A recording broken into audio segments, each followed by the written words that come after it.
طبعا برنامج كاب كات الشهير يعني واحد من افضل برامج المونتاج ان لم يكن الافضل يعني. برنامج رائع جدا، فيه مميزات مش موجوده في برامج تانية، يعني مميزات خطيره زي عزل الخلفيه، الكابشن، وحاجات كتير قوي، وسهل الاستخدام واي حد يقدر يستخدمه بسهوله جدا. الفترة الأخيرة بقاله 4 شهور كده بدأ البرنامج يخلي المميزات المهمة دي بفلوس. وعمل حاجة اسمها كاب كات برو. وبقى اللي بيدفع اشتراك هو اللي بياخد كل المميزات الجامده دي، واللي ما بيدفعش اشتراك بياخد مميزات اساسيه يعني ممكن تكون مش جامده قوي ولكن شغاله.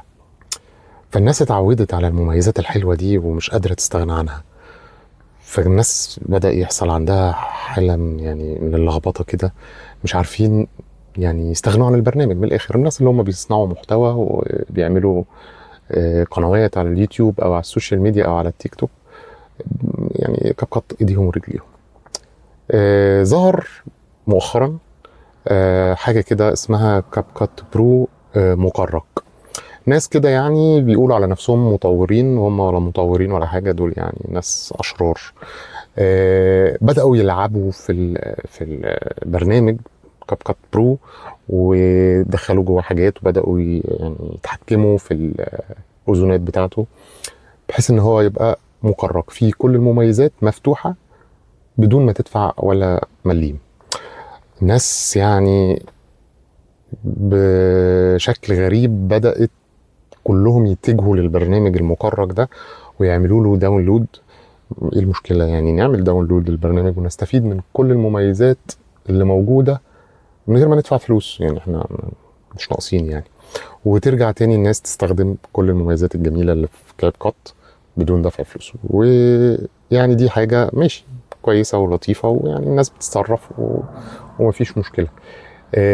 بدأت برضو متزامنة مع الموضوع ده الفترة الأخيرة قنوات يوتيوب كبيرة عليها فولورز كتير وأكاونتات سوشيال ميديا وتيك توك بتضيع، بتتسرق.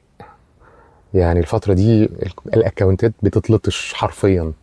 تصحى الصبح تخش على اليوتيوب بتاعك تلاقي إن أنت أصلا مش مالك القناة. القناة اتلطشت باسم واحد تاني واسم حضرتك اتشال وتحط واحد تاني وخد القناة بتاعتك او التيك توك بتاعك او السوشيال ميديا بتاعك الفيسبوك او وات ايفر يعني. يعني الموضوع ما ربطتوش. طب العلاقة ما بين الاتنين، يعني انت منزل برنامج مقرق اتلعب في الاذونات بتاعته، دخل على موبايلك، خد الجيميل بتاعك الاذونات كلها، خرج الجيميل بتاعك من الفيسبوك او اليوتيوب ودخل مكانه الجيميل بتاعه واتحكم في كل حاجتك ونطرك من القناة بتاعتك او الفيسبوك بتاعك ودخل مكانك. طب يعني انت لما استخدمت برنامج مقرق ما لا تلومن الا نفسك بقى، يعني ما تسالش بقى عن ايه تامين سوشيال ميديا ولا حسابات ولا الكلام ده. قلنا حذرنا كتير من خطوره البرامج المقرقه دي. خد بالك، خد بالك لو انت عندك اكونتات سوشيال ميديا كبيره، امن نفسك. ما تحاولش تلط موبايلك او جهازك اللي هتخش بيه من على الاكونتات دي باي شبهه او اي شائبه، لا برنامج مقرق ولا برنامج من بره الاب ستور حتى. خد بالك علشان ما تجيش تعيط. القناه لما بتتسرق منك ولا الحساب لما بيتسرق منك لو وقفت على راسك مش هتعرف ترجعه، ولو القناه او الحساب دول مفعلين ربح هتخسر فلوس كتير، هيبقى مشكله بالنسبه لك. نصيحه، ابعد عن اي حاجه مقرقه. الكاب كات برو مش غالي، اشتريه. طالما بتعمل محتوى وبتصنع محتوى ما تستخسرش في حته برنامج هتشتريه عشان تعمل بيه مونتاج. تمام؟ خدوا بالكم.